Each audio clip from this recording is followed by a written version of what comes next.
Salut les amis, j'espère que vous allez bien. Nouveauté sur Derya IA dont je suis très fier, à savoir qu'on s'est enfin connecté au bulletin officiel de la sécurité sociale, ce qui va grandement simplifier la vie des RH et aussi des gestionnaires de paye et responsables de paye qui vont tout le temps se poser plein de questions sur comment gérer tel sujet en paye. Et bien maintenant, vous avez la réponse. Donc par exemple, je cherche à savoir comment calculer l'avantage en nature véhicule dans le boss. D'accord? Eh bien, je pose la question. Comme d'habitude, Derya IA fait la recherche. Comme d'habitude, ça prend toujours un peu de temps. Donc, on le laisse terminer sa recherche. Ça y est, il a terminé. Et voilà, on a donc, comme d'habitude, vous voyez que c'est sourcé, hein, donc on vous donne les bonnes sources, hein, puisque effectivement l'assiette de cotisation de sécurité sociale, elle est définie par l'article 242-1 du Code de la sécurité sociale par renvoi à l'article L136-1-1 du même code également. Vous avez un arrêté avec l'évaluation des avantages en nature et également donc le boss avec les rubriques, d'accord? Donc là, il vous explique l'avantage en nature véhicule, c'est quoi exactement, à quoi ça correspond, et il vous dit et vous explique le choix de la méthode dépend notamment de la situation. Est-ce que c'est un véhicule acheté ou un véhicule loué? En évaluation réelle, on part du coût global annuel et on ventile en fonction de la proportion de kilomètres privés, et en évaluation forfaitaire, on applique un pourcentage sur la valeur d'achat. Donc c'est ça qui est bien, c'est que on a tout de suite une explication claire sur ce qu'on peut faire, et puis après bien évidemment on peut lui poser d'autres questions et effectivement aller chercher des informations. Alors petite précision, vous voyez ici, qui est très intéressante, l'IA vous dit l'IA n'est pas conçue pour effectuer des calculs chiffrés fiables, tout calcul contré doit être refait et vérifié dans vos outils de pied avec un expert. Pourquoi est-ce que l'IA vous dit ça? Parce que ça c'est une limite technique, alors qui n'est pas du tout due à Derya IA, mais qui est bien due aux IA actuellement. Donc nous, pour la petite histoire, on utilise plusieurs IA, on a Claude, on a OpenAI et on a Mistral, et toutes ces IA sont toutes pareilles, elles ont du mal à faire des calculs mathématiques. Alors je peux pas leur en vouloir parce que moi-même je suis pas très bon pour tout ce qui est calcul mathématique, donc ça peut-être qu'un jour elles seront meilleures. Donc on a quand même mis un disclaimer sur les calculs, donc vous pouvez lui demander de faire des calculs, vous voyez effectivement si ça fonctionne, mais je peux pas vous garantir que les calculs seront toujours les bons. Par contre effectivement on a tout de suite une bonne réponse sur ce qu'il est prévu dans le boss au titre effectivement de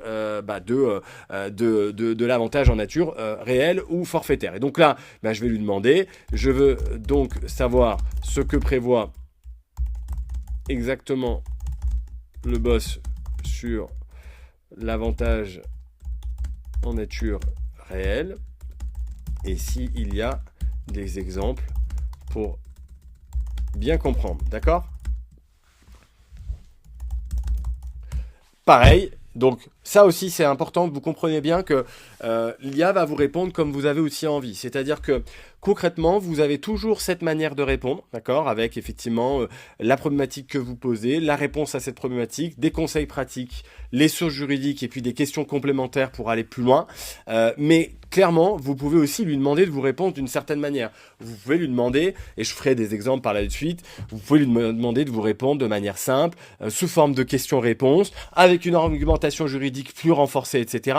C'est à vous aussi de faire joujou. Pourquoi est-ce qu'elle vous répond toujours de cette manière-là? C'est pour des questions de garantie, de fiabilité, de sécurité. Je ne sais pas qui j'ai comme interlocuteur. Est-ce que j'ai un DRH aguerri? Est-ce que j'ai un juriste aguerri? Est-ce que j'ai un entrepreneur qui découvre le droit du travail? Ça, je ne peux pas le savoir par avance.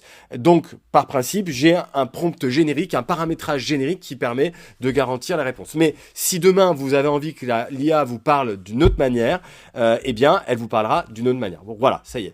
Donc, eh bien voilà, donc elle vous a répondu. Donc, je lui ai demandé donc concrètement comment ça marche. Eh bien, il vous donne la réponse, l'évaluation réelle, comment ça marche.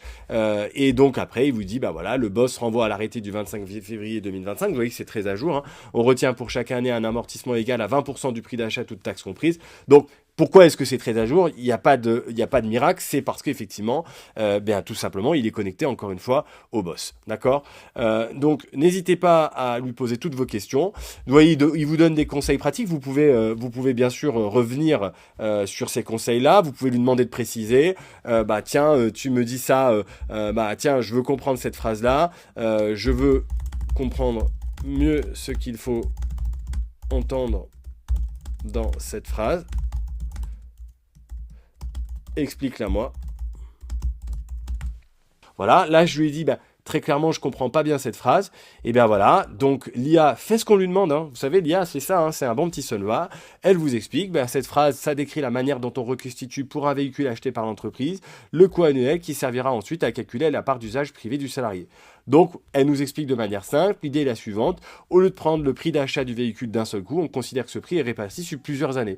Et pour cela, le boss et l'arrêté fixent un pourcentage standard. Chaque année, on retient 20% du prix d'achat TTC, tant que le véhicule a plus de 5 ans, puis 10% du prix d'achat TTC à partir du moment où il a plus de 5 ans, etc. etc.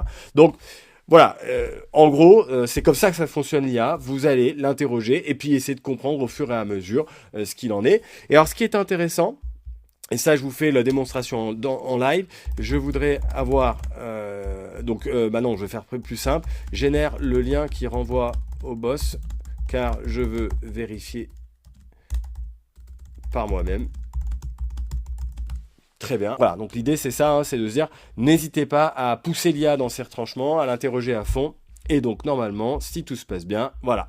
Donc, voilà, vous voyez, voilà, il nous a donc mis les liens. Donc là, voilà, on voit bien qu'effectivement, il est allé nous donner. Alors là, c'est le lien générique et on tombe direct donc dans sur la page avantage en nature. Et puis il est sympa, il nous dit si ce lien fonctionne pas, voici un autre lien. Donc les deux liens fonctionnent et donc effectivement, on a les principes de l'avantage en nature. Et puis après, on peut explorer dans le boss. Mais vous voyez, si on lui demande de générer le lien générique sur l'avantage en nature véhicule, il nous le trouve et c'est bien la preuve qu'il est bien connecté justement au boss parce que sinon il serait pas capable de faire ça et de générer le lien en direct pour aller chercher sur la page du boss. Voilà les amis sur le bulletin officiel de la sécurité sociale, c'est une grande révolution pour moi et sachez qu'il va toujours confronter comme nous les juristes, donc il va regarder ce qui a marqué dans le boss et puis à partir de là il va vous fournir une analyse complète de ce qu'il faut comprendre et ce qu'il faut entendre et comment est-ce qu'il faut le faire. La seule chose qu'il sait pas très bien faire, mais ça c'est pas ma faute, c'est de faire des maths. Après, encore une fois, faites vos calculs vous-même et regardez un peu comment est-ce qu'il fait ses calculs, ça peut toujours être intéressant. Par exemple, je sais que sur le forfait jour, grosso modo, il s'en sort plutôt pas mal. Voilà, à bientôt pour prochaine use case qui sera effectivement de se dire je veux des précisions, un argument d'une certaine manière, un accord collectif. Je vous montrerai comment est-ce que moi je m'y prends de mon côté pour le pousser dans ses retranchements et avoir quelque chose d'hyper propre et d'hyper quali.